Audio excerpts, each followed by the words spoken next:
Fnatic fans, come here. So Cypher's girlfriend closed the video right now, and don't watch the rest of it because after the last couple of weeks of events, we know that she's definitely not on board with this team anymore.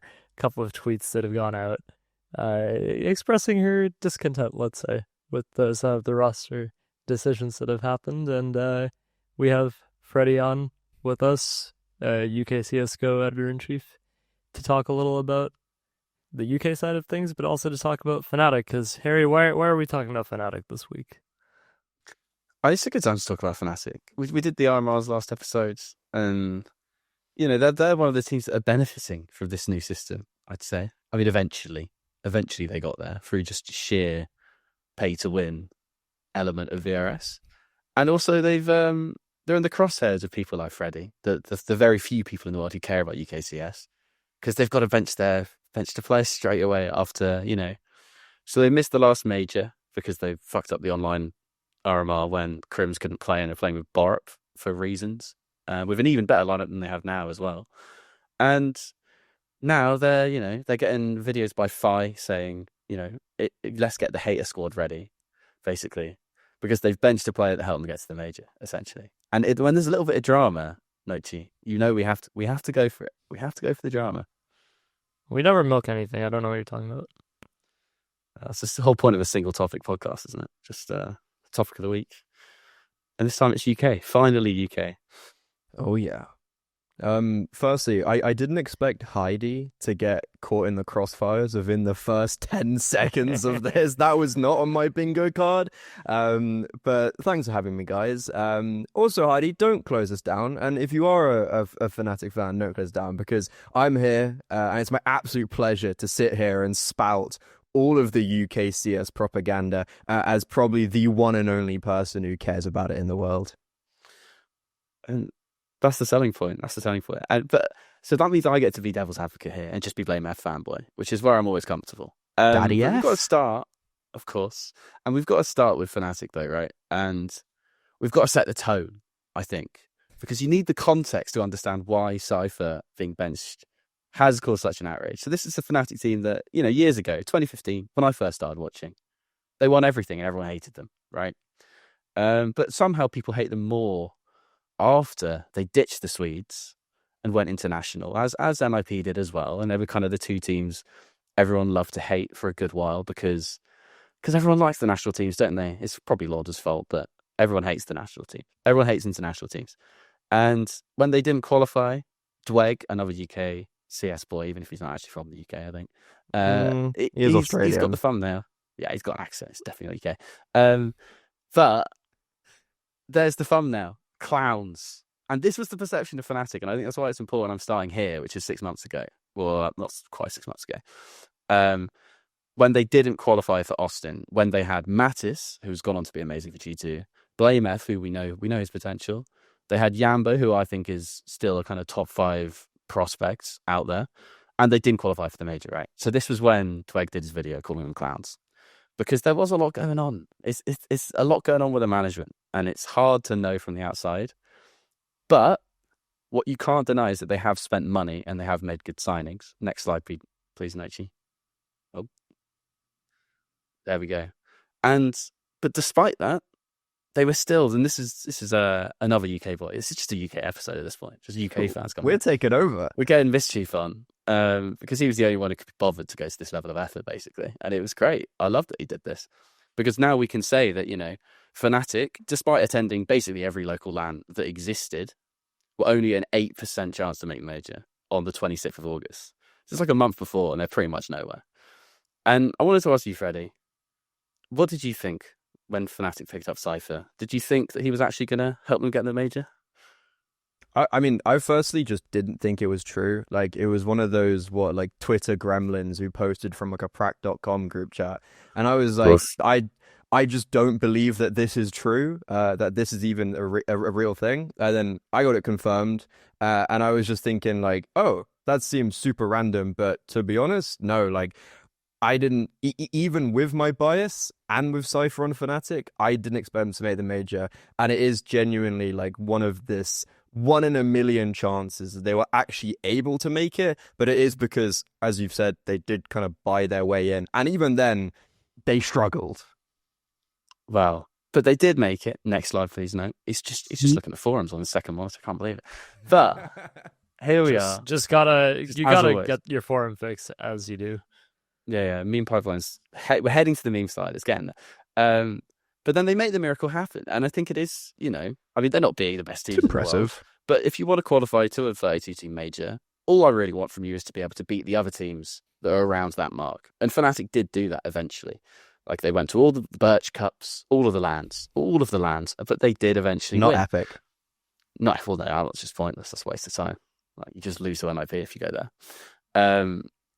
But they made it. And I think this is something where, and next slide, please. No, we're getting there. Also, the storyline's going. I was already It's on it. CYPHER. He gets the major.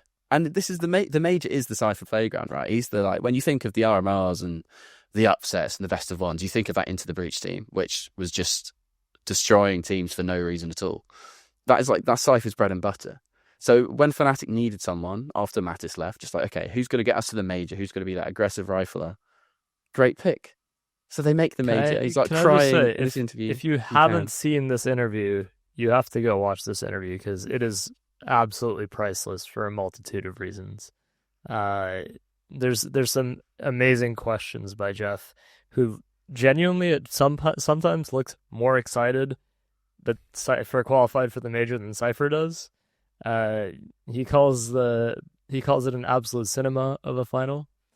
And then you also see throughout the whole interview, just trying to hold the mic up to CYPHER's mouth, but CYPHER keeps going closer and closer. So over the course of one of the questions, CYPHER literally ends up like this, like audio fully listeners. crouched That's over. a CYPHER thing. I'm not gonna Fully lie. crouched That's a over. CYPHER thing. That isn't a Jeff thing. That's a CYPHER thing. No, it was not a Jeff thing. So go take a look at the interview for that, though.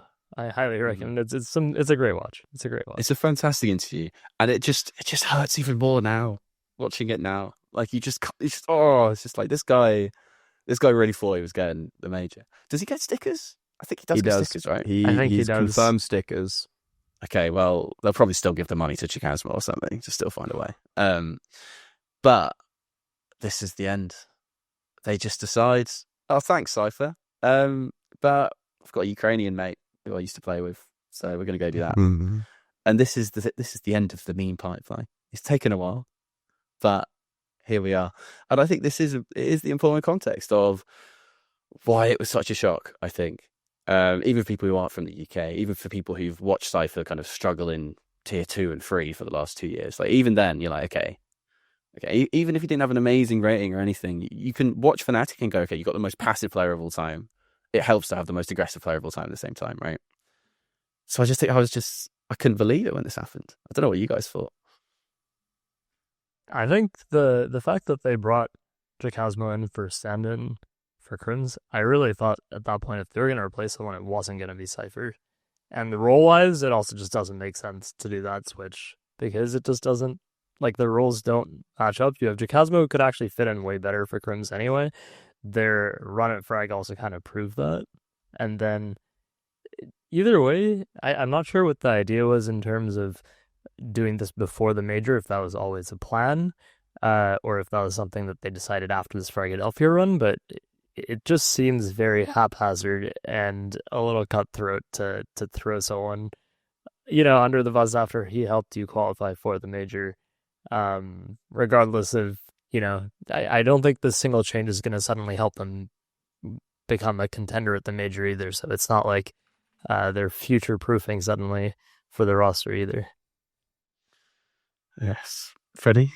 I think it's interesting that when you say it's like haphazard, because it's true, but this also feels like a very premeditated move on the Fnatic side. It's like, I heard about Fnatic wanting jackasmo ages ago, and I think that's also really obvious when they pick up two of his teammates, and by how they're trying to hold on to him as much as possible and bring back this Passion UA core. It's like, okay, they want jackasmo, so then why go about it in this way where you've lost all your fans and you'll bring someone in where, yeah, roles don't make complete sense, but then you're gonna try and fit him in and then change his KRIMZ roles as well. It's all very weird from what we saw at CAC. But it's like realistically, jackasmo isn't going to be 100% match fit for Budapest, as he won't be fit in the roles. He probably won't be acclimatized to Fnatic system, and also there isn't enough time to sort out any issues that do arise because they're traveling, they're playing a lot, and there also is going to be a lot less time considering that they're testing out a 6-man roster with CYPHER. So if that is the case, then there's going to be even less time. I think he's a great player, but it's just a very risky play, very risky move, and it makes no sense to me that they're doing it at this time of all times. What do you think of the kind of, because it's Ross, right? Like he's doing, like I've got his title of, it's strategic and analytics lead for Fnatic. And he used to be the guy who was an endpoint, right? He was the one who scouted Flamesy, Mezzy. Like he's someone who, if you want someone from an organizational standpoint to find new talent and everything, he was your guy. So then signing jackasmo, and I don't think jackasmo is a bad player, but I think it does speak to the fact that basically this is that's Fear's decision, right? Fear and Yambo are gone, but I want the player that I used to play with. And it doesn't feel like a top-down decision. It feels like a player-led decision, and it doesn't sit right with me. I don't know. That is certainly one of the fears of this Fnatic roster, that you're bringing back like a core of players who know each other super, super well, they boot camp for like a year, right? The whole of last year. They're same culture, same language. Like you're making this divide in a team, and I think that is potentially a little bit dangerous to do. I think the fact that they're bringing in jackasmo isn't even it's not like a red flag. I think it's a decent roster move overall. It's just the way that it happened that's really become such a talking point. Like if they'd done this without having the major qualification, like if they hadn't qualified for the major and done this move, I don't think anybody would care to the same degree. It's a lot to do with the way that it happened, and I think the fashion in which it happened. Because if, as you say, this was a premeditated move that was planned, it was something they were thinking about for a while, it's clearly not a bad decision to try and bring this trio back together, but it's everything to do with the fashion in which it came about, I think.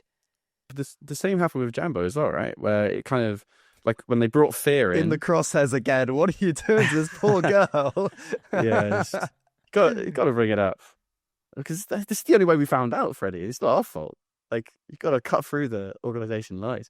But I was just saying, like, because Jambo took like 3 months for writing Fnatic or something when they were haggling over the buyout. Like, clearly they should have signed it at the same time as Fear and just paid the money. Like, they paid an extortion amount anyway. Like, I don't think waiting 4 months actually helped. So it just kind of, like, they're making the right moves at the wrong time is what it feels like. And this one, you're right, it's the optics. Where's the optics manager? Where's the PR manager? These orgs are big enough these days. Because they're just lying. I'll read it out for our audio listeners as well, which is CYPHER's girlfriend tweeting, Fnatic, let's bring CYPHER in to help us qualify for a major because we haven't in almost 2 years. Bring CYPHER in, and he does it in 3 months. Fnatic, let's now replace CYPHER before the major and give him no reason why because that makes sense. What a fucking joke. It's actually seamless. I heard her. Thanks. I think I've really mastered the voice of people that I've never heard speak before. So Didn't they qualify for Shanghai? Not to dunk. I'm not trying to dunk. I'm pretty sure they played in Shanghai. I don't think she's known for her CS knowledge, albeit. She's an alright photographer in her defense. Yeah, for sure. Yeah. I mean, she has opened up actually more and has spoken more than the actual organization has of like how it went about, because that is, from what I gather, basically what just happened. And yeah, you mentioned Fnatic, an org of that size. Surely they should have a little bit more than just one single fucking graphic and then some really super vague. Like this isn't even like a UKCS head. This is just more like, can these big organizations start putting like a little bit more effort into things and just not having this really vague, sentence that makes no sense and doesn't tell us anything when they already know what's happening. And it's just like some random picture. And then on the same day as well, them tweeting out about how they're proud to be championing well-being and positive online behaviors and mental health awareness across the industry while just benching a young player who has done everything and has traveled all across the world to get them a major, quite literally 2 hours after they benched him. It's like, what are we doing, man? But they didn't bench him. They just announced that jackasmo was standing in. Oh, for yeah, CAC. sorry. Yeah, standing in for CAC, of course. This is the only Please, reason we brought up. he's definitely part of a 6-man roster. That's definitely happening, and we swear that we're definitely going to bring him back in. And 6-man rosters are back, and all teams Are they do not 6-man allowed? Like, rosters. 6-man rosters aren't allowed, right? They are Other depending stuff. on the event. I think at Blast events you can actually Blast still have their regular rules where I think you can basically substitute in a player per map, but you have to give them notice like 10 minutes before. So like you have to give advance notice basically per substitute that you do. So like if you actually did have a 6-man roster, kind of like what Navi used to do with Bid originally, where they would bring him in on, a certain, I think it was Inferno and one other map way back when they first brought him into the team. You technically could still do that at Blast events, but again, no team is actually doing 6-man rosters. So Freddie, is fnatic gaslighting us, I guess, is what I'm trying to ask. I mean, well, okay, so fnatic have come out, well, Fear actually, which I didn't expect that they would put him in the spotlight of just being like, oh, this is what we're doing. They're playing an event from when we're recording in 4 days, the PGL Masters Bucharest, and he's not playing that event, is he? So, it's not just CAC, and from what I gather, from when that announcement came out, CYPHER wasn't aware that he was going to be playing the major, and when signed a short contract, that runs out very quick, like very soon into next year. Which one would have imagined would have got extended since they made the major. I think he might just be chilling on the bench till that runs out, and the stickers is probably just going to cover it, and that's going to be it, really. I don't think we see Mr. CYPHER at the major, and I'm pretty sure fnatic know all of this, but for some reason, ain't telling us. Tell you what, though, if you're in this situation, would you buy your own stickers? Would you have some nice orange fnatic CYPHER stickers on your gun? Because I bet the Into the Breach ones are quite expensive by now. It's actually really funny that we're talking about like stickers and stickers money, because I'm pretty sure back in the day, fnatic had it so they wouldn't, like, players wouldn't get sticker money and they'd just get higher salaries, and because they were so like, oh, we're of course going to make the major. So I wonder what's happening at that organization now and how the money gets dispersed. So hopefully CYPHER gets his sticker money. I feel like that would be very strange to have in a modern contract, though, because back then it was different. You would get invited to the different major optics, right? Yeah. Well, it's also if you made top 8, you would get invited back. So it was like a different system as well. You didn't have to qualify the same way, right? Depending on how far back you're going. Well, hopefully. But I think we sounded them enough for the PR. But I want to get down to the business now. And the business is being ruthless a good thing at esports? And I think for an extent, maybe it is. So I want to talk about the actual fnatic we expect via the major and whether it is better or worse, because, there's the issue with CYPHER that we kind of, when you talk about profile fit, he fit really well because he was very aggressive and blame was very passive, right? But in the server, blame still plays all these opener roles. So they did have a kind of issue with CYPHER in the team, in that CYPHER was playing extremities and didn't really want to be there. Like, he's there to be the aggressive lurker, and it was just a bit strange sometimes. Like, they would wait for CYPHER to entry somewhere, and then blame would go behind it because blame wants to play these space taking roles. And that was a bit weird. And on CT side too, you could tell that Fear on some maps would probably have wanted to take a bit more space, so then that would mean CYPHER anchoring. So it wasn't completely out of nowhere, to me at least, that they would have wanted someone like jackasmo, even though the aggression isn't quite there. Like, it's not completely nonsensical to want someone like jackasmo, who can still do lots of mid-round entrying in a lurker role, compared to someone like CYPHER, who really should be in the spots blameF's in. What do you think of that? Let's see, Freddie. Yeah, I think what I was surprised was straight away at CAC, that game against Pain on Overpass, on the T side, jackasmo's just like full support. And I think that was a real surprise to me, that they're completely changing things up. And yeah, we already saw at CAC, like, Fear getting more aggressive, and Jambo going for more openers.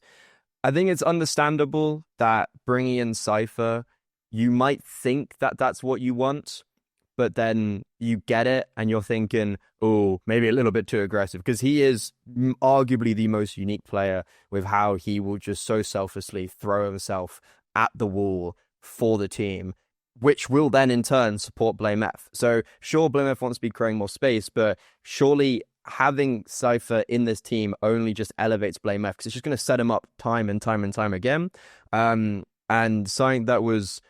CYPHER loved to speak about it, and he spoke about it to me in a few interviews, and also just like outside of the press sphere, of just like, people look at stats and get very tunnel visioned on that. And sure, he didn't bring very good stats. Huh? I wouldn't know anything about. Yeah. Tunnel vision. Yeah, definitely not you.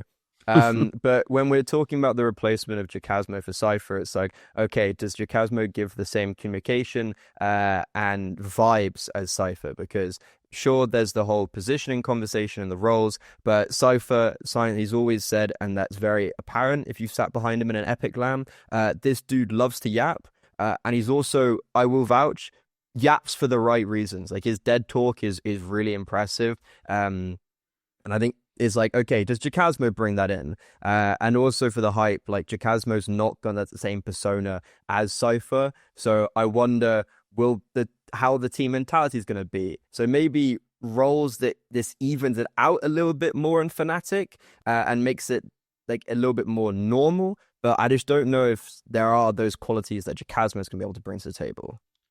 Was it fnatic where it was smooya barking or something, and there's that famous clip of just KRIMZ and Broline just hated it. Yeah. So maybe there's a little bit of that going on. Who knows? But the one thing I did notice for CSC, and this was it Mackie who put it in the chat? No, I think that the Ukrainians on fnatic have a different profile picture, so that they can notice a bit quicker.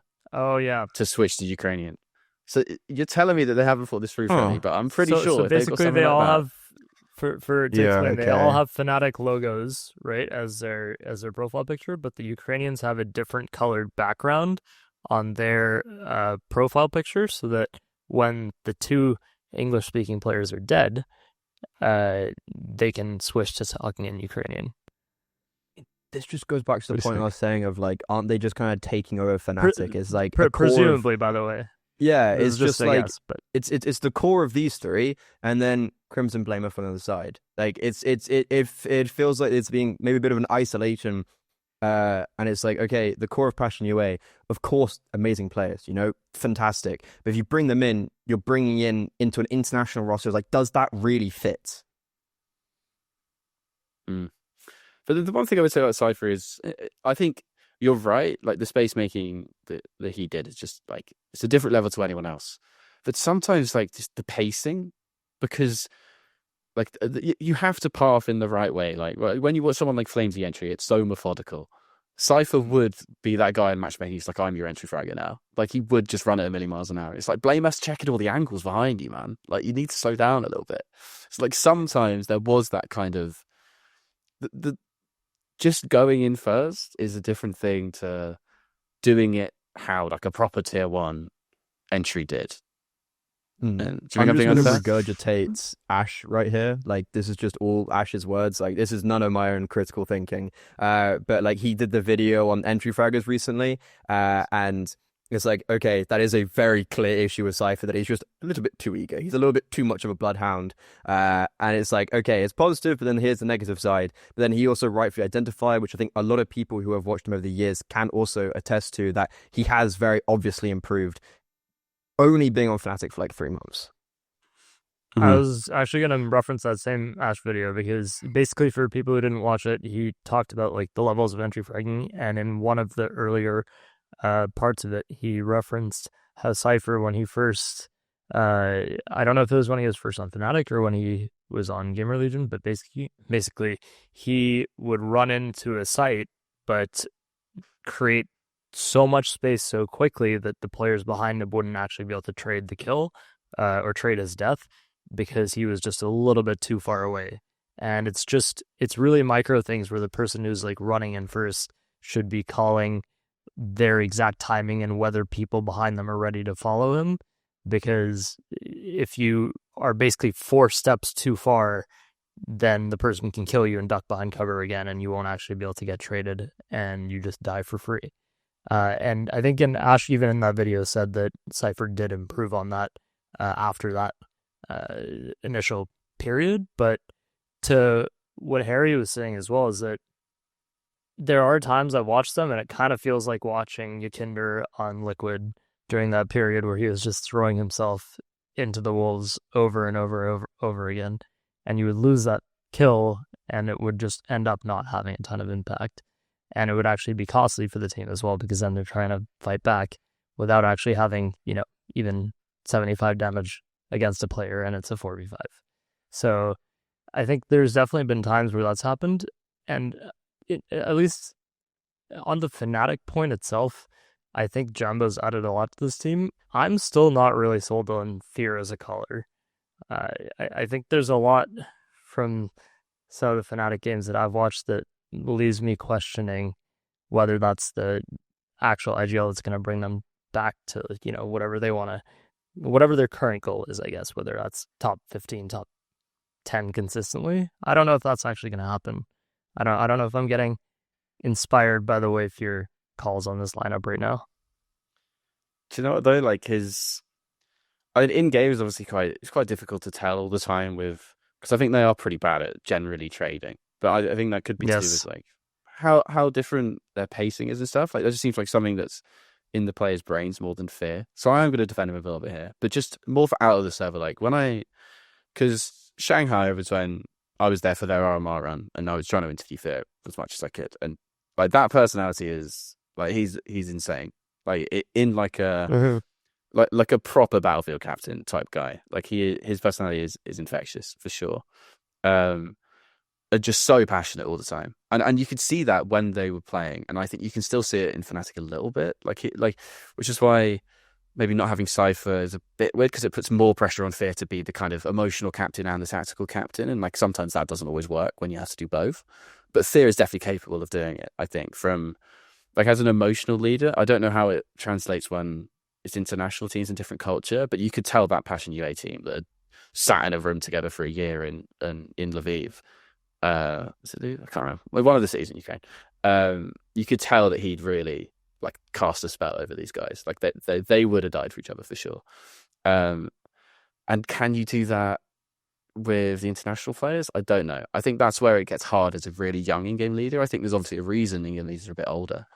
And someone like blameF who has in-game led before, KRIMZ, who's won it all, like, is it the same amount of control you're going to be able to get in a team like that? Like, I don't think so.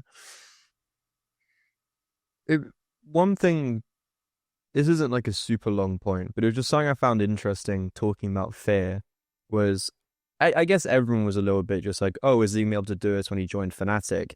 And their results to begin with, I don't think were very great.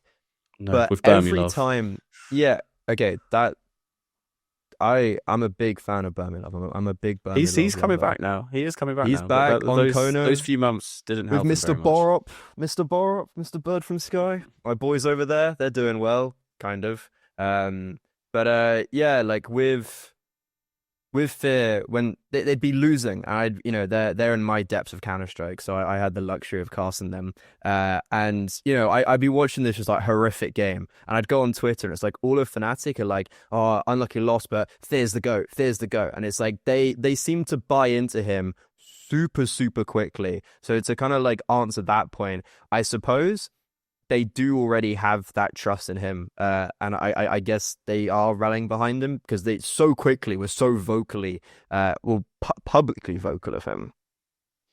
I hope so. But boy, like, he speaks so fast. I think I did like an 8-minute interview and it was about 8,000 words. Like, it's just insane. Imagine So having him and as long as Cypher they're on a team, grasping that. actually. Yeah, like, Imagine it would how be intense. loud that team must have been. That's why they cut. Could only have one. Go back to the quiet Danes, quiet Swedes. Harry, it sounded like you were about to make a point before that. Oh, I was waiting. Yeah, but we can. I think it's good to pivot to blameF now because he is the star player, and he did an interview recently with Blast TV, and he basically said, "I'm nothing like I used to be, and the people are wrong." Basically. Ooh. So obviously it's time to fact check this in terms of like. So I think it was Animo. I think he's asking him about the GOAT, the blameF memes, right?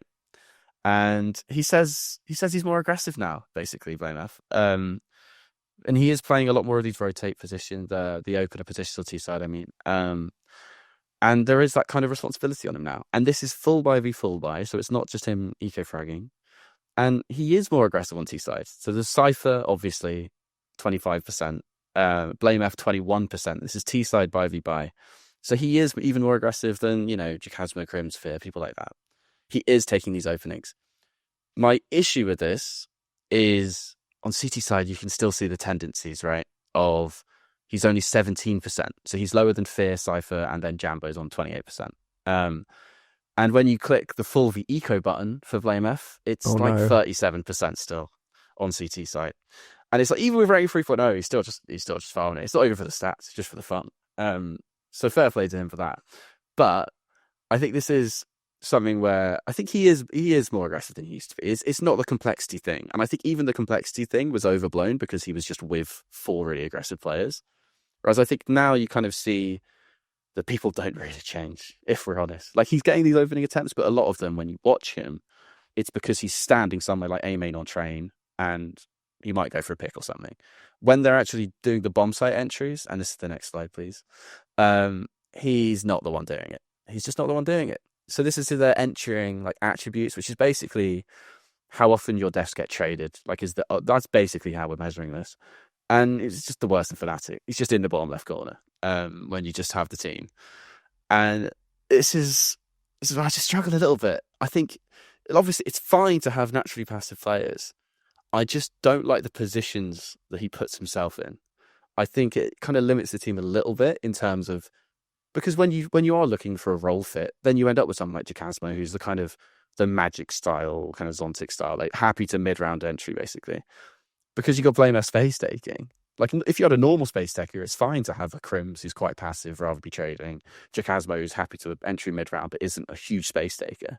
But now in this new constellation fnatic, FEAR's doing so much early round stuff. And if you believe the early round stuff's important, I just want someone who shoots harder than FEAR. And blameF can go for the openers, but what I'm essentially trying to say here is that he's not. Leopards don't change their spots that quickly, I'm afraid. He's still always rather trading or on his own somewhere than he is entering. I just really like the fact that you went for the ...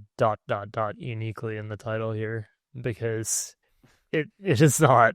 It's just not space taking whatsoever. It's just not the way that you play space taking roles. He's in the roles. He's in the roles. But that's fine. I mean, it plays to his strengths. He's one of the best trade fraggers I've seen in terms of actual, like, I'd happily run around the corner if he was behind me. If I knew what pace he was going at, and I knew that, like, if I'd trained for a long time, and I think that's why it is a shame that CYPHER didn't get to kind of keep going with that, because I think with Mattis, at times they did have that chemistry in terms of an entry duo that would really work. Like, the firepower is there. Like, you can't deny, like, someone who gets 90 ADR in gun rounds, like, he's a really, really good player. I just think he's a very hard player to build a team around, because he wants these positions. Like, he wanted them in Australis, he wants them now. So how do you kind of have the balance of aggression in your team while having blameF completely happy in the roles he wants to play? Because when he's in fnatic, he's getting his roles, ultimately. Oh, yeah. I think part of it is that this surely isn't the final constellation of players for Fnatic either. Like, do you really think that they're going to continue with KRIMZ long term as well when seems like he's at the end of their career. It seems almost like they're making this move for the future and that they're going to add a slightly more aggressive piece who's not necessarily the same kind of space taker as CYPHER, but still fills somewhere in that kind of area between Fear and jackasmo, you know, that would be able to kind of help bring the team into more of like a regular role shift. Because blameF could just stay where he is if they had someone like that. But if he's truly supposed to be a space taker in place of CYPHER, I'm not sure that this is going to work long term either. I mean, it also does feel like from the couple of games that I did watch of them, I did see blameF go out first a couple more, but it seemed like it was more on set plays rather than anything specific where he changed his style. Like he was going out team main, you know, on a early round execute where they were sending him out properly with flashes to actually get some space.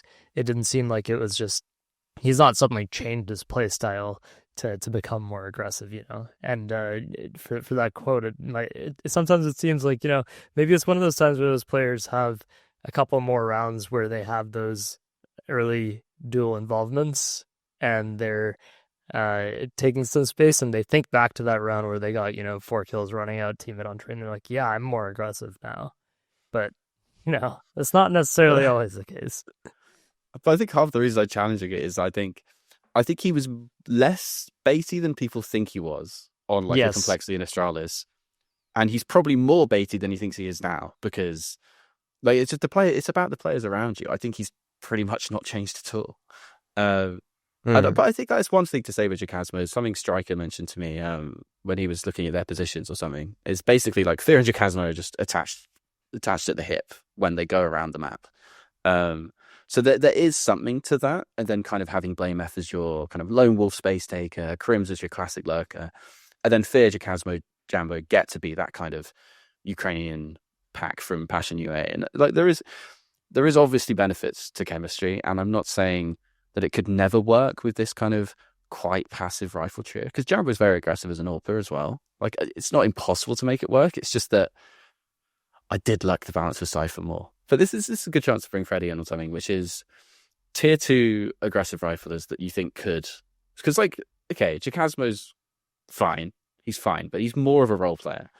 So if you were fnatic, if you were Ross or whoever's in charge, definitely not Ross anymore, Fear. If you were Fear, we'll just say if you were Fear, who would you be looking at? Because there's Dowie, I don't know how to say his name. He's amazing. He's very legit.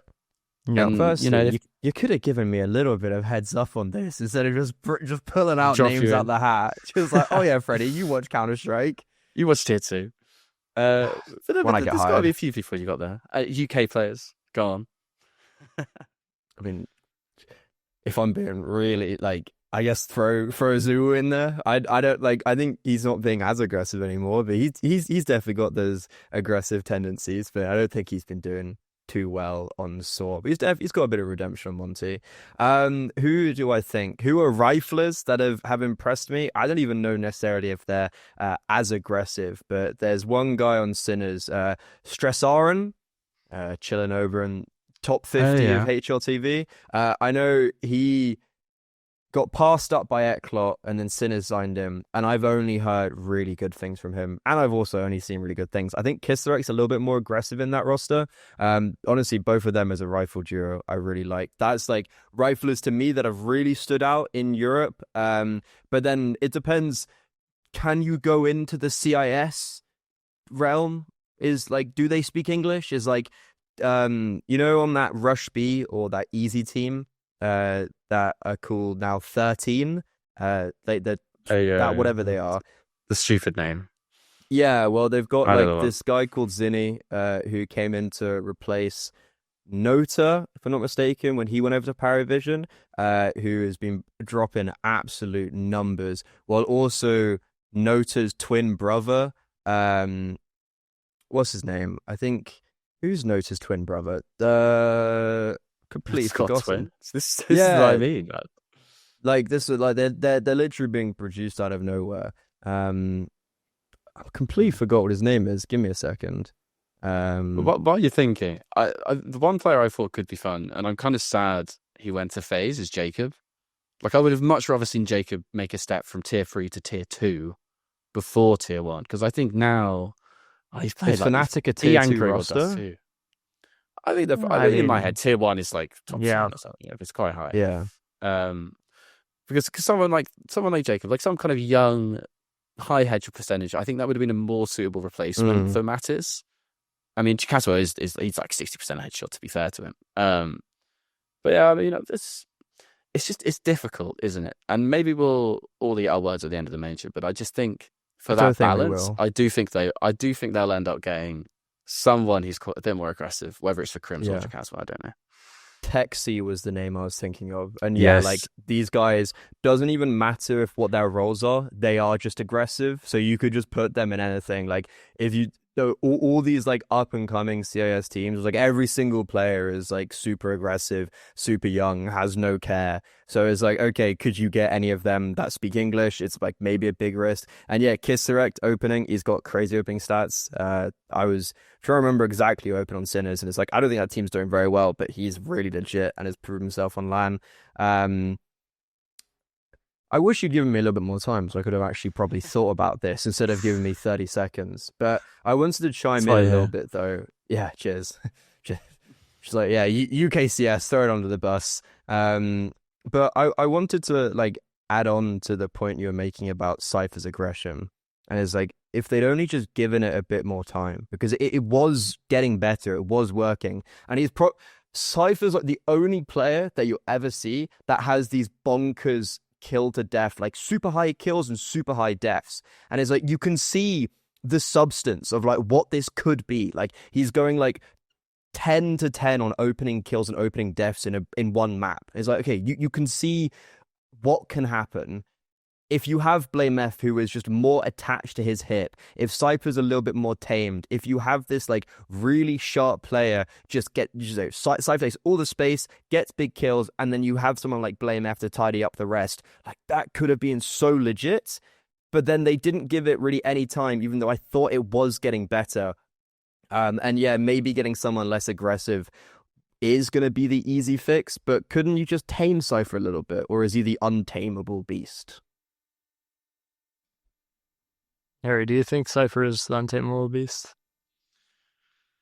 I don't know. I think he's been around a while now, is the thing, isn't it? And it's kind of that thing of for a tier 1 team to take a gamble on him. Well, tier 2 team in this case. Like, I think there's a reason his contract was 6 months. He wasn't the slam dunk Mattis replacement, right? Like, there was always a bit of hesitation, whether that's fair or unfair. But yeah, I do agree with you in terms of I would have given it much longer. I would have said, okay, firepower wise, blameF, Jambo, that's like an amazing fragging duo, and then it's about getting the best out of them. Like that's enough to qualify for majors with the right balance, which is what we saw. Like they did qualify. Literally worked. So it's just about what happens now. And I think at CAC, like obviously all the games were like 4 a.m. Didn't watch all of them. But it was this kind of this, if when blameF or Jambo were having a quiet game, I wasn't seeing them being activated in the same way. But ultimately, I do think they've made a lot of investment in the team with blameF, Jambo, Fear. Like I think that's still a very good core once this drama kind of dies down, and it's like it's good enough to build around and be much better than people have come to expect from Fnatic since they went international. And I think well, that's quite unfair as well, to be honest, with how like it's very easy for us all to say they should have stayed Swedish, blah blah blah blah. But like there's just not. There's a reason them and Lit went international. Like they kind of had to at the time, honestly. There's just not enough talent in Sweden to make that viable anymore. Like I think you've seen it happen across the board from most organizations that going international is just the future. You can't, unless you have a scene with such a rich depth of players, you're never going to be able to do an international team that's going to outperform other teams consistently, because you have so few players to select from if you ever have to then make a replacement. It's not even about that lineup that you're using at the time, it's about the talent pool after that. Because if you're international, you can really pick from anybody. Whereas, if you take the French scene, for example, you have a very limited pool of players who can then come in. Like you now have 3 guys who finally helped revive the scene. But in terms even of they're recycling when they make roster changes, so they're bringing body back. Yeah. And it's not even the body's bad; it's just it illustrates He's your best point. player on the roster right now. Yeah, and so in terms of that, I think you're right, and also I think when people have given this Fnatic roster more of a chance to see how they actually play, I think you're right that they will actually be able to do a lot more than people think. I still think that they're another move away from actually trying to achieve, like maybe a top 10 consistent placement if that's what they're trying to get to. I think there's still one piece missing, but I think they are moving in the right direction. They just kind of screwed themselves with the way in which they did it. Because this could have honestly been a much smoother transition until they qualified for the major and then started this whole drama in the first place. Yeah. I actually want to pick up on that point of like one roster move away from success. Are Fnatic even going to be able to attract the people that they want to attract? Because I'm not going to lie, I think Fnatic have a very, very bad rep now in the scene of attracting players. Like, firstly, just in isolation, what type of message does this send to anyone who wants to join Fnatic? We're going to bring you on and you're going to qualify us to a major. We're going to make you travel all around the world to all of these booky, like shitty tier 3 lands. And then as soon as you complete that goal, you're going to get benched. So if I'm any player, there is going to have to be reserve, I think, going into that, which is ironic because when I spoke to CYPHER about joining Fnatic and then being like, oh, he knew Simple was joining BT Game. And I kind of was jokingly like, oh, did that matter? And he was like, oh, I didn't care. Like Fnatic, I heard they were interested. Boom. All my eggs in the Fnatic basket. So you've got that end of what's the rep of Fnatic right now, but also notoriously, we've mentioned the likes of Mattis, we've mentioned the likes of Bermilov. Mattis is, I think, a bit of a unique one because he was able to fall upwards from that Fnatic roster, but if you look at some of the names that have joined in the last couple months, years or whatever, like there are good players on that roster who come in and are playing well. They exit Fnatic with their stock considerably lower than when they entered. And that is a general vibe of Fnatic in the kind of, I think, wider community. You mentioned Rosser. I think he does a great job. Look at the players he's getting. Issue is when they get in the team. Yeah, that is the interesting thing, isn't it? Of just the amount of times they made a roster move and I was just looking at it, it's like, this is a really good team on paper. Like, since they signed blameF pretty much, like that was like a signal of intent, like, oh, we're going to have a proper team now.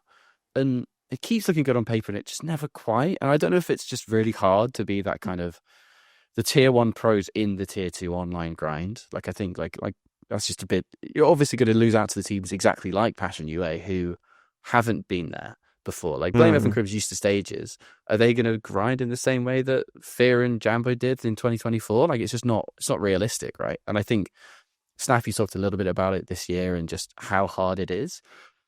But I think it is the timing issue we were talking about at the start of the episode. Like, if they get Jambo in at the same time as Fear in January, you have Jambo, blameF, Mattis as a fragging trio, while it's all the qualifiers going on, while it's pretty not easy, but easier to break into the kind of invite circle. Like that should have worked. It should have worked so much better than it did. And I think with Fear's reputation coming off Passion UA, you can't point to him. Like the reason the pieces aren't working together seems to be out of server stuff as much as in server. And I think you're right. I think this latest change is kind of the same thing where it's not even that we're criticizing the exact move. I mean, you are, but the exact move is less of an issue than how they're going. I'm dying on my sword. Full UK all the time. It was actually hard when I was kind of like thinking more and more about this. I was like, I don't even necessarily disagree with the fact that jackasmo has come in, and I'm like having to go on and like fight against something that I don't even disagree against. Is like jackasmo is like he's like it's like I will stand and die on this hill. It's like I think jackasmo is like the definition of a lion in sheep clothing, and I really like him, and he's just such a good player. But I'm like, but CYPHER. He's from the same bit of rock as I am, so he's got to stay in the team. That's why we're here. But yeah, I think it's the same thing of, I think the one thing we haven't really talked about is that KRIMZ did have a big uptake in form. I think if you're talking about jackasmo as a premeditated move, I think that's much easier to do when KRIMZ is you know, having a 0.9 rating, skipping the MRQ for personal reasons, clearly not fully at the races. And then versus the last 3 months, like, it's 106. It's got like a 1 KD. It's fine for an anchor. It's fine. It's fine. And he's just pray there's no he's events royalty. in North America. Yes, That's and the he's thing I was going to absolute point out is royalty. that if that's a legitimate concern, though, because if there's events regularly in NA that KRIMZ can't travel to for some reason, then Oh, I didn't even connect those 2 dots. well, I think the okay. last time he went to an event, I think Thornton was mentioning on a podcast, he actually went back and looked, and I think it was like 2019 was the last time that KRIMZ went to, like pre-COVID essentially, and then no events after that has he ever been to the US. And so that's an actual thing, and he's not able to travel to the US. That is a genuine concern for a team that's trying to play a lot more of those smaller events as well, and trying to actually, you know, go to a Philadelphia, for example, to qualify for the major. But that being said, at least they have a 6-man roster. So Yeah, get CYPHER back actually in what they for the need. next Philadelphia. For God's sake. This can't be allowed. Oh my god. But yeah, it's just, Can't wait to see fnatic at Epic. But it's the thing with KRIMZ, right, is they're never turning up to Epic. Like, you guarantee that. It's like just not happening. It's like Hiko turning up in Brazil or something. It's just the thing. It's just sad for KRIMZ, really, because it's someone who's like, this is a legendary player. It's a top 20 player. I don't want him to be a fine support player. Like, I kind of hate it when players kind of stick around a little bit too long. And I think you can always talk about the intangible of his experience with a team that is pretty young, other than blameF, right? Like, that's always going to be important. And clearly inside the team, they value that. Otherwise, he would have been gone like 4 years ago when his stats were worse than they are now. But I don't know. I just think selling CYPHER down the river does feel like you're not future-proofing in the same way.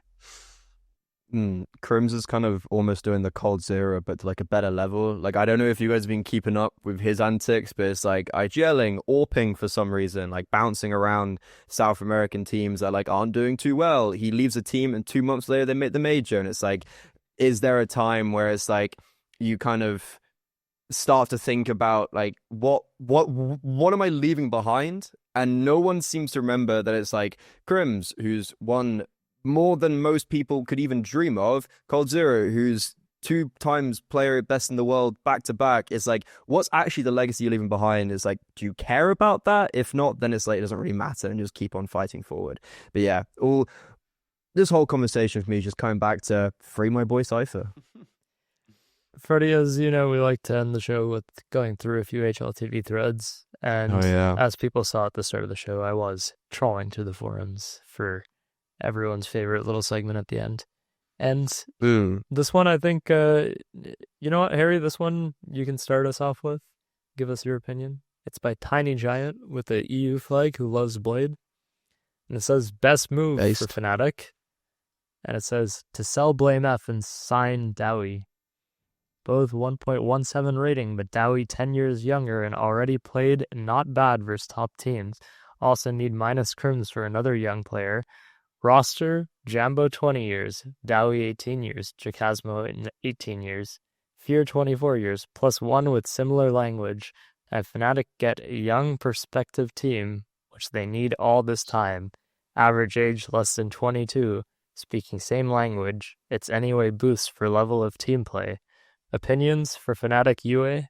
So they just make Passion UA 2.0. But it's better. It is better. I mean, having probably Dowie would work better. I was going to say, like, the one you want is Ken and Dowie, probably. Just get both of them. Yeah. Like, just get both of them. That's like fnatic have the money. Super team, to be honest. Well, yeah. Maybe they do. That's actually a good team. I don't know. Yeah, like, I don't know if it's been mentioned, though, but it's just, like, removing CYPHER, it's, like, the whole conversation that I was talking about, like, give it more time. It's also the age thing. It's, like, they have the age. KRIMZ coming in the back end of his career. Like, don't you want to be proactively making those moves? So, as much as whatever that guy's saying of just advocating for Passion UA 2.0, he does have a point of, like, you know, is it worth dropping the young guy who's hungry for the older guy who's at the back end of his career? Well, I think the only thing with that thread, that the only point of criticism I come for is, because I think it's excellent otherwise, is that it's going to be very hard to sell blameF for his fair value. Because I think the community sentiment around him and the kind of pro player sentiment around his playstyle makes it hard to get fair market value. And I think that was the whole reason Fnatic signed him. It is kind of like that. It's like that classic stats baseball meme or something. It's like, does he get on base? Like blameF does get on base because he kills people in the server, right? But maybe a scout who's got a more like aesthetic bias wouldn't rate him the same way. And I think that does happen in CS, basically. I think the reason blameF is in Fnatic is because of the bias of other teams against his playstyle. It's not because he's a bad player, and it's not because they should sell him. As much as the Ukrainian super team at Fnatic would be very fun. I've actually got can I share a little bit of an anecdote of HLTV forums that I remembered last night? So, you know, for my sanity and my sane, I wouldn't even go near the forums right now. Or I always do when there's hate threads about me when I cast a big event, because I'm not Anders or Dinko or not. There's hate threads about them too, like, don't worry. Sponge. Yeah, there's hate threads about everyone, you know, really just my therapist hears about those. But I have a very vivid memory of a young buck, Freddie, back in my boarding school days. In classes, I would scour through HLTV forums. I don't have access or remember what count is, but I would be sure that I have hundreds and hundreds of comments from like 2015, 2016, when I was like 13 on HLTV forums. That was a memory that got unlocked for me that I just I had put in the back, I'd forgotten about for like 10 years, and it just kind of like, oh, I used to be one of those guys. You're probably the reason your school is like IP banned on HLTV. It's like, genuinely, I think I've brought this up on the show before. It's like half the train stations in the UK, you just want to check the score of a match, and it's like your IP is banned, and it's like, bro, I'm literally like Waterloo Station or something. So like, nah, you can't go on HLTV. Sorry. Poor kid at that school just can never go on HLTV because of me and because of my addiction to forums. Of course. It's okay, Freddie. The next thread's from Freddie's alt anyway. And it's by QENG with a Lithuanian flag that just says Fnatic offices should be egged. And then it has a screenshot of the CYPHER tweet. I said, it makes me sick. He didn't get any explanation.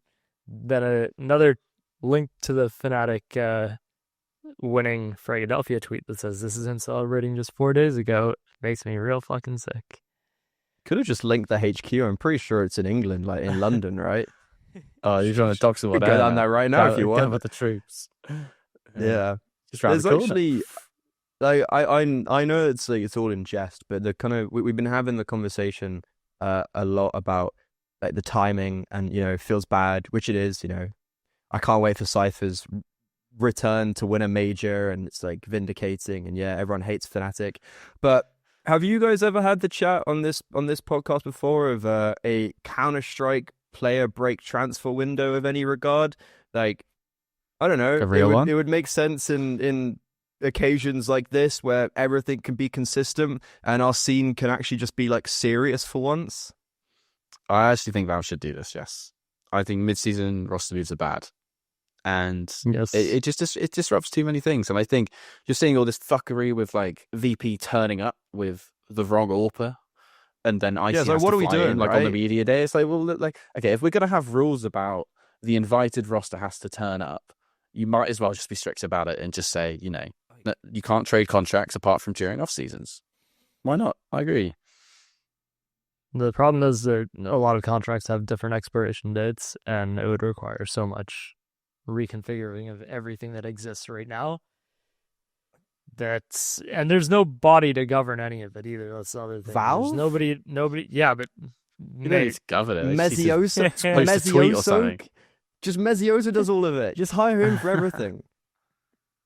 Oh, but it's like, this would be better for player welfare. I agree. Yeah, like sponsors, because it's exactly what we're saying. Like, if I'm a sponsor looking at Counter-Strike, and it's like, oh, I sponsor FaZe Clan, and they couldn't play a fucking game because they didn't turn up with the right roster, or like, it's just like, what are we doing? And it's like, it would just be better for everyone if like there was just an ounce of legitimization, and players like CYPHER wouldn't just get cucked because the org decided they want to go in a different path, not mid-season, at the end of the season, before they played the major. It's like, yeah, and also this would see what managers actually know ball. Yeah, I do think it'd be better. I do think it'd be better, and almost just because you look at the teams, and they are kind of scattergun with their moves, and it's too easy for people mid-season to say, I just want to get rid of you. And also, the main problem for me is just the amount of stickers we have for players who weren't in the major. Like, this is just What? like clearly Yeah. teams don't care enough about it that they're going to not make moves. So there just needs to be a different rule because it's just not representative of the rosters that actually played a major. It's stupid. All right, I Why missed don't the last bit of the HLTV point you were manage it all? making. Because I saw breaking news that apparently Senzu has been benched on Mongols. This is why we're getting beaten. Wait, We're really? getting baited. It's an official tweet by the Mongols account. Ah, you're fucking kid. Like, this is exactly what I was saying, right? Like, what the fuck are we doing? Like, the major is like a month away. Like, it's less than a month away. Like, what are we doing? Oh my god, I hate this. This scene is so unserious, and it's actually true. Like, we were actually having a conversation earlier about domestic teams, and I was literally thinking about the Mongols. Because back when BNE were doing really well, it was like, who replaces one of these 5 players if they fall injured or they don't work anymore? I'm pretty sure the Mongols have that exact same issue, where the only players that they can replace would be someone from, like, the Huns, and they're at the major. So, yeah, it's like... I mean, if you Cobra Zero right now, Cobra Zero is just like, I'm literally the only guy. If they get someone other than Cobra Zero, then I'm just... Why? Mara's done it again, basically. What are we doing? This scene is just so... I think that's the issue I have with Counter-Strike, of just longevity, and having to, like, just talk to people about this. And it's like, this scene's just so unserious that, like, shit like this happens and it's just okay. I'm still not convinced it's not an April Fool's. I guess we'll find out by the time this is published. Same. I'm waiting. But, okay, we let's go back to fnatic. We have another thread by someone with a French flag, whose name is CYPHER Draculan _Donka0. Which is just submitting it. Can't fight that. And it says fnatic minus CYPHER, L.org, L.move. fnatic is proving once again that they have ass management and proving that they are valorant org. Justice for CYPHER. Maybe that was CYPHER's problem. He didn't do the boaster dance when they walked out. Maybe that would have kept him in. True. The Where's the question is, marketability? how many epic lands has Donk won? Yeah. And how many CYPHER won? To be honest, doesn't smooya just turn up with like 4 international players every year and win? Oh, yeah, the classic smooya, but then gets banned, but then doesn't really get banned and shows up anyways. I think he's only won 2 or 1. He won, yeah, so CYPHER's only epic land win was actually the first epic land that I casted. Little throwback. So about yesterday, probably. Oh, yesterday, yeah. It was Epic 36 3 years ago. But he's won a nice series. Yeah, it's just a born winner. How can you treat him like this? Okay, we go on and we talk about this thread from Miami _disco with an Estonian flag that says, amidst the news of him getting backstabbed by fnatic, I reread the interview with Dusty US and he said that he felt doomed about majors and how this win made him happy. Not gonna lie, I teared up a lot. I teared up a bit. He didn't deserve this shit, man. What the fuck? Fuck fnatic. Fuck this shit. Fuck this PUA nepotism. Hate watching this trash team if the move happens. Justice for CYPHER. And then they posted a picture of the CYPHER unpaid photo. He's had it rough. CYPHER's had it rough when you look at, like, ITV didn't get the sticker money. Bleed didn't get the money. And it's like he's gone from UKCS, which is bad enough, to go through all of that turmoil, finally gets on fnatic, makes the major again. It's like, oh no, surprise. But yeah, would you look at that? Dust2 US getting the biggest hit they've ever had in their life because of a UK player. I'll actually, they got the biggest hit from ChatGPT, actually, please. From our friends at Wildcard. That's fair enough. And Fuzi's played UKCS, so therefore, tangibly. Wow, you're really grasping for straws over really UK now, grasping. too. It's kind of like what we do in NA as well, honestly. I can't even complain. With people like Freddie, the problem, he doesn't even use a UK flag. So the few people we do have, they like it's like UK, Vol, Ireland, Mantu, and it's all of them. Iceland. Everyone good we produce just chooses to use the Hypex? flag of their grandparent or something. It's like, oh, whatever. Yeah, Hypex. Have you like, heard- like, listen to, have you heard him He did an speak? interview, and it's like, what? He's from East London. Yeah, like, Bro's from like Stratford or something, and it's just God, Polish flag. Obviously, it's like, we have. I think nothing. I think the issue we've had is both Mantu and Hypex have both been like, oh yeah, I received major racism in the UK. Probably why they don't represent us. Yeah, it's from Maybe. yeah. Uh, Fault Okay, again. and for our last thread, this actually could be combined with the first one we did with Dowie, but this one's by totally not Mr. Lean with a Russian flag, who loves Olaf Meister, of course. That just says fnatic minus KRIMZ plus Zontix do this move and they're borderline top 10 team. Does he speak English? Sonix. Yeah, Yes. he's Well enough. I mean, he gives bad Yeah. interviews because he just disrespects any question he thinks isn't interesting, Which is all is the so funny, by the way. yeah, it's funny the first time. Yeah, exactly. As Oh, the it's funny interviewer, for me. it's For not. you guys, no. It hurts us, but no, he'd definitely be amazing in this team. I just think he's going to hold out for like Yes. someone good. Back just for spirits in 6 months? I think he's probably got his eye on his way spot, and I don't think he's wrong to do so. But imagine if you had Zontix and Dowie coming into this team. That's just fire. That When you're would still be paying fire. blameF like 30 grand to just No, if sit on you're- the bench. Yeah, probably, because they probably make it back and actually winning events. I've actually got a question for you guys with HLTV forums. Thoughts on me favoriting myself on HLTV. What's the thoughts on that? I mean, you scanned the profile. You getting I a didn't. profile I was got that fair and square. coaching some like Belfast. I made the University finals. team, and he's just University? on HLTV now. It's a joke. Yes, I made it fair and square. I made a finals. Yeah, A regional but now, finals? like the whole UK scene is just asking for a profile all the time. It's like, well, Freddie has Because one. He's done I'm nothing. the GOAT. That's why. Yeah, it's just absolute Freddie, it's joke. acceptable Delete your profile to heart yourself if you're not the only person who hearts your yeah, profile. okay. I think If I you're think the I'm only one. person, then it is not acceptable. Okay. Well, I'm the only one without a profile on this podcast, so clearly, No, has a Yeah, has a it's got- profile. of course. I Didn't know. scammed a profile, if anything. How did you? How many rounds? I played one single round because Sheikh Zula brought me in for one of their matches. They were winning like 15-2. Oh, you even got a profile picture as well. You really went the full yeah. full distance. Oh, I respect that. I mean, a profile's a profile. Exactly. Well, Right, luckily Harry? Florian's Yeah. luckily Florian's very busy doing other more important things than giving. I think he just gave in round with profiles me. anymore. But yeah, to close the show, for people who listen on YouTube, go follow us on Spotify as well. You can listen to our audio only version of the podcast as well. But Freddie, is there anything you want to leave us with after we've talked fnatic to death a little bit and you've stood up for your boy Cypher? Anything else you want to leave us with before we close the show? UKCS #1, but you already all know that, and I can't wait for Cypher's redemption arc when he knocks fnatic out of every single tournament known to mankind, and he goes and wins a major because he is the true GOAT.